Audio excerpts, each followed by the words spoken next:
And then the biggest challenge that is perhaps not being addressed completely is the issue of period poverty. Yeah.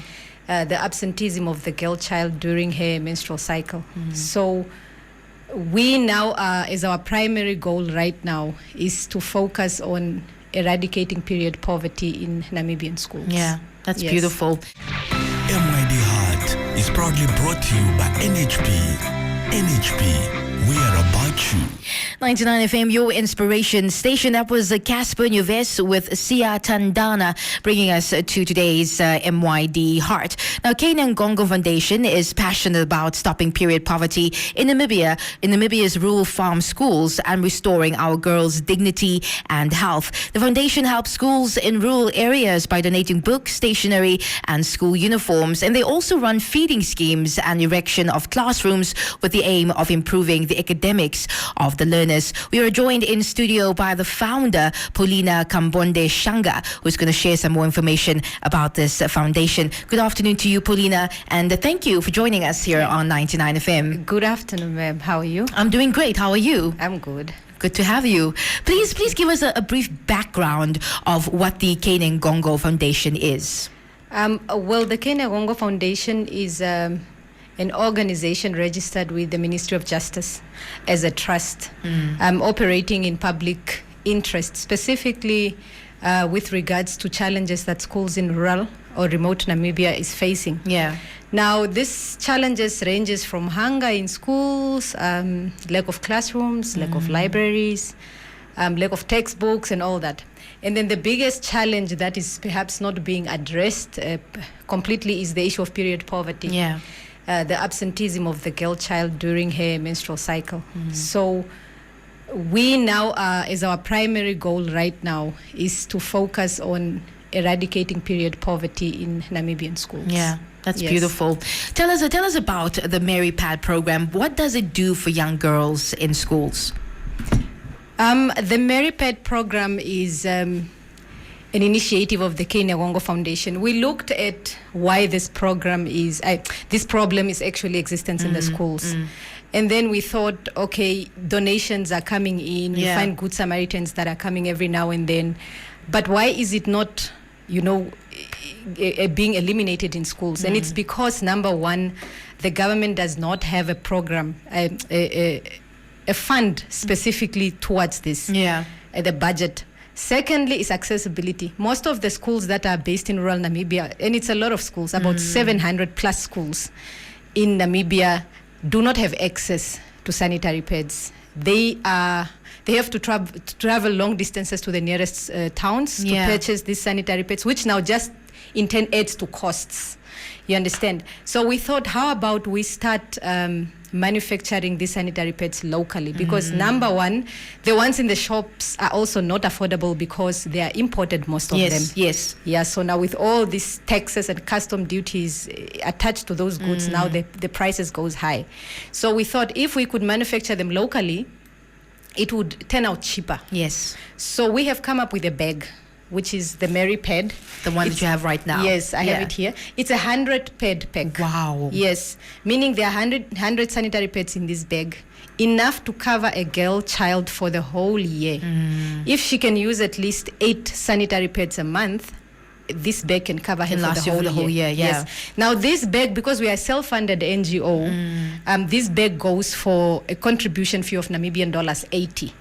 So what a girl must pay for her to get on the program is 80 Namibian dollars annually.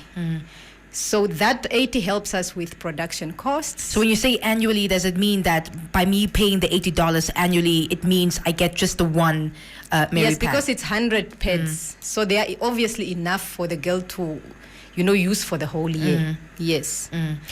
Okay, that's amazing. Can we open it later just to see inside what's happening? But not right now. It's okay, not for right now. It's okay. Yeah. I think it's very important. Like you said, you don't want to be worrying about, sanitary pads when you have to worry about school, when you have to worry about, passing grades and things like that. Yeah. And exactly. And the other thing is what these girls have to use. Some don't want to miss out on school. So now they're using rags, they're using leaves. You'll be very surprised. Yeah. And then there are some that just completely don't know. Now, using this unhygienic, resorting to unhygienic means is going to later affect them. They pick up all sorts of infections, urinary tract infections, even infections that later affects their reproductive health in the long run. In the long run, yeah. Yes. And we don't want that. No, not at all. What has been the reception like from communities where you've done your outreach work? Well, every school that I visit schools. The girls are very excited. They've never seen 100 ped pad. The moment you just say there are 100 sanitary pads in this bed, they're like, wow, you know. And then the parents, it's also a relief for them. If you can buy stationaries and stuff at the beginning of the year with your child's sanitary pads, it means you don't have to worry about that the whole year. Yeah. But now there has been a concern with the girls, like, what about the people at home? You know, if I go with my bag, they'll end up, you know, using my stuff. Yeah. Yes. So now we have decided that we are not going to limit it to school-going girls only. So because now we are doing the whole process through the schools, what we are doing is we are handing out forms, registration forms to the schools. Yeah.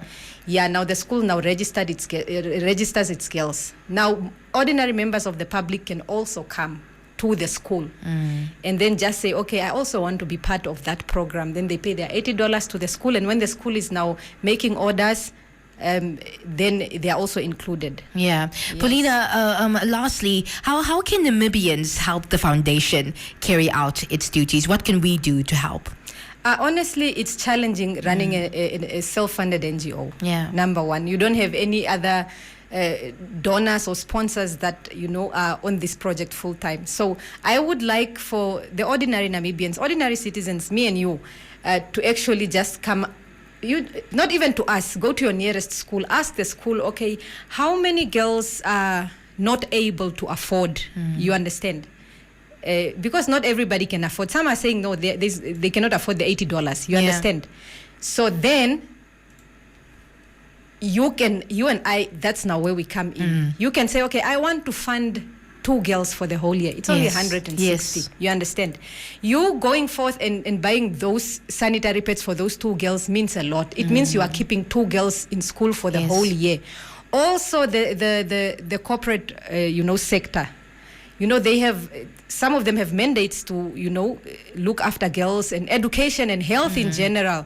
They can also, approach us and say, how can we be of help? Yeah. We have a lot of challenges. We have, as a self-funded NGO, every now and then we have to source raw materials. They can also come on board and say, okay, how can we help? Or they can also just come and say, okay, we normally go to these local shops to buy sanitary pads for schoolgirls, but if you go with a 10-pad pack to a child, you didn't solve the problem. Yeah. Because that 10-pad pack will only last her that month. Next month, it's an issue again, a problem again. You don't come back again to give that girl. So she's back to square one. So if you really, really want to help a child, get her the bag once and for all for the whole year, and then she's sorted. And she's sorted out. Just where can we contact you if I would like to, contribute to this cause? Where can we contact you? We have a page on Facebook, the Keinewongo Foundation page, and the contact number is 081 224 8565. 081 224 8565. You can also email us at keinewongofoundation@outlook.com, or my personal email, which I don't even think it's really... You're not using it anymore. Yeah, it doesn't help because I'm now full-time on that. Yes. Yeah, so the schools can now also contact us because we have gotten permission through the Ministry of Education to actually do this program. So the schools can also contact us and request for the forms in case if they didn't get the forms. All right. Paulina, thank you so much for coming and sharing with us, what you're doing, helping girls in school, because we all know it's definitely needed. Kids, young girls want to be able to be comfortable. I also forgot to mention, whatever we are making from the sanitary pads helps us to fund our other programs. Like donate seeds and irrigation kits to introduce food security in schools, because now if you keep giving food to the schools, you are not helping them. You need to teach them how to actually grow their own food. Yes, the desks, chairs, uniforms, all these things are only made possible through this program because we are self-funded. So whatever we generate from the PED program then goes to the other projects as well. All right. Thank you once again for joining us, Paulina. Thank you so much for having me. Awesome. That is our MYD Heart for today. Kainan Gongo, doing what's right and helping the girl child in school, and of course eliminating and stopping period poverty. That's MYD Heart for today. MYD Heart was proudly brought to you by NHP. NHP, we are about you.